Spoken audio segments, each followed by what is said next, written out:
Welcome to another episode of Beyond the Final Whistle with myself, Usanani Mangisa. The past week has been packed with a lot of sports action, but tonight we're going to dedicate the whole evening to FIFA World Cup.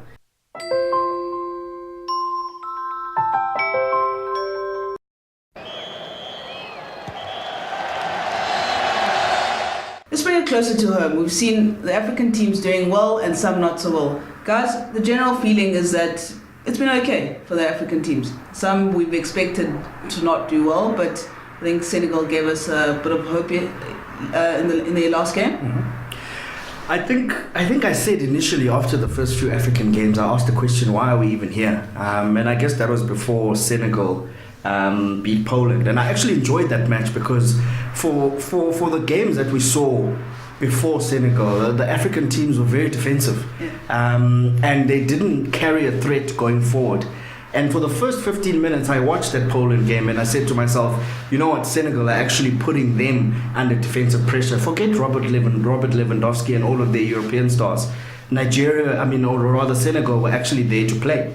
They've been impressive. Obviously, Nigeria were very impressive in their last game. And then some of the others, again, Egypt obviously were a big disappointment. And they might have their own reasons as to why they felt that they didn't quite perform to the levels that were expected of them. But certainly for me, Senegal can definitely go far in this tournament. They've got pace and power, which is a key ingredient to win any football game, and you've got to carry an attacking threat.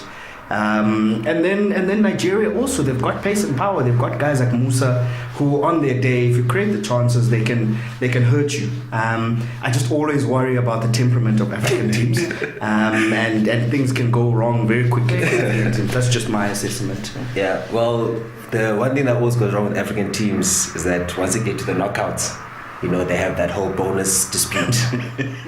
So, but from what I heard in the Nigerian camp, they sorted that out. Hopefully Senegal did the same.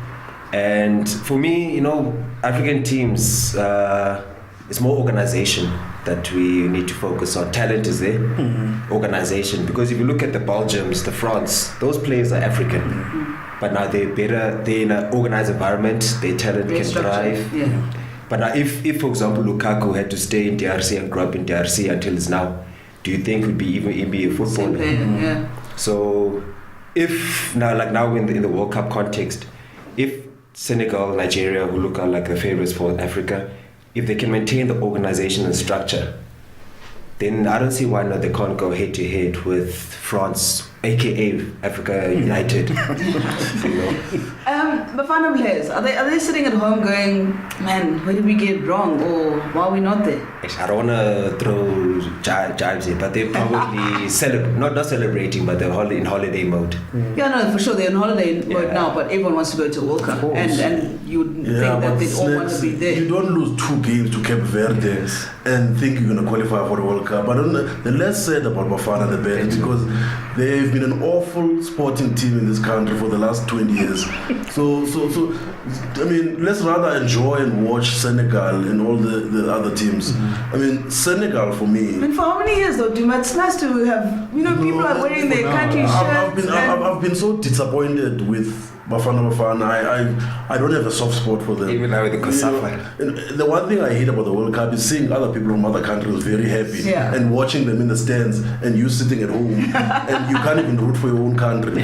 So, but I get the African teams, the sooner we realize that our players are physically stronger than all the other continents, we will win a World Cup. Because if you look at Senegal, look how big those players are. If we have a style of play, we bully everyone on the field. We use our length and our strength and our speed, we can win a World Cup. I felt that they being underutilized, some of the players for Senegal, the way Aliou Cisse was playing. But I think as well, he was more controlled. He just wanted to assess how everything was. Even the Japan game was an awesome game to watch. It was end to end, and they chased each other. I think Senegal, if they come off the game against Colombia is going to throw the kitchen sink at them. And Colombia are looking good in the last game. That's going to be a true test for us whether Senegal will go far in this tournament. The Colombia game is going to be must-see TV, and I just hope they can technically they can come through. And who's that number 20 for Colombia? Juan Quintero. Quintero. They need to tackle. They need to give some treatment. Does age play a part in some of the African teams? We see a lot of the guys more experienced, if I could call it. Look, age does play a part. I mean, you need younger legs. If you look at guys, Sadio Mane played right through the Champions League. That's it. Up until the final. So he's obviously battle ready, but is he going to last in most of these tough games? Because when we get to the knockout games, you're going to get 90-minute games. The games are going to be slowed down and ultra defensive. So the age part, I think, if you've got younger, fitter players coming in, it helps because then you can play at a faster pace.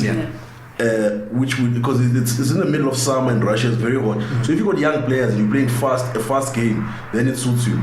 And even with that Germany, the difference between this Germany now and the Germany, say in 2010 when they took England apart, there were age and energy. Energy, yeah. Even Ozil had pace when he took Gareth Barry to the cleaners.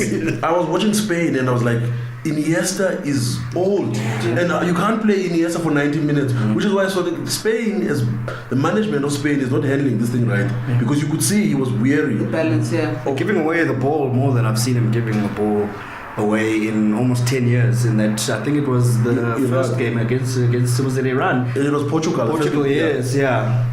So the age part, I think you can't have 26 years old, 35-year-old playing in key moments. Like if you look at what Mexico did, they bring in Rafael Marquez towards the end of games.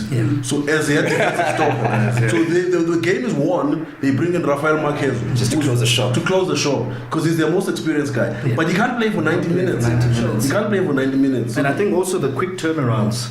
To the games, to your point, to the games. You've got 2-3 days rest. And with a bit of travel in between. Exactly, with a bit of travel in between. The older you get, obviously, all of that kind of stuff kind of takes more strain than when you're 25 and you're there and you want to have it's your first World Cup and you want to make an impact.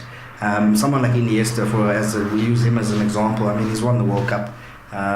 In my opinion, he's got nothing to prove, so I don't think he's got the same hunger as someone who's maybe 25 and in his first World Cup. Right. So, Senegal to make the last 16.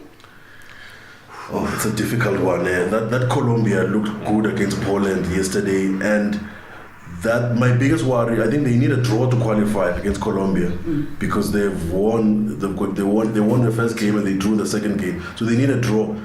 But playing for a draw against a dangerous counter-attacking team like Colombia, I hope Senegal could. I think Aliou Cissé is an experienced guy and is a good manager for Senegal. I think they've got a very good defense, like Koulibaly, who plays for Napoli. And strong defensive midfielders like Ndiaye, who plays for Everton. Exactly. They've got the squad to come through. I'm pulling for them, but it's going to be a difficult game. It's going to be hard. I mean, Colombia obviously were disastrous in the first game, and it wasn't anything that was planned. Obviously, they got a red card in the 3rd minute. So, to Duma's point, I think last night they played like the Colombia that we remember from the 2014 World Cup, and that Colombia is a dangerous Colombia. So I think to Duma's point, I think Senegal, they can't go there looking for a draw. I think you got to go there and play. If you end up getting a draw and the spoils are shared, so be it. But I think they've got to go with the mentality of trying to win the game and not try and play for a draw. Right, ladies and gentlemen, in the absence of Bafana, we have to back Nigeria or Senegal to go through to the last 16. Join in the conversation, #Beyond the Final Whistle and tag @GridSports. Send us your questions, your comments, and join in on the banter.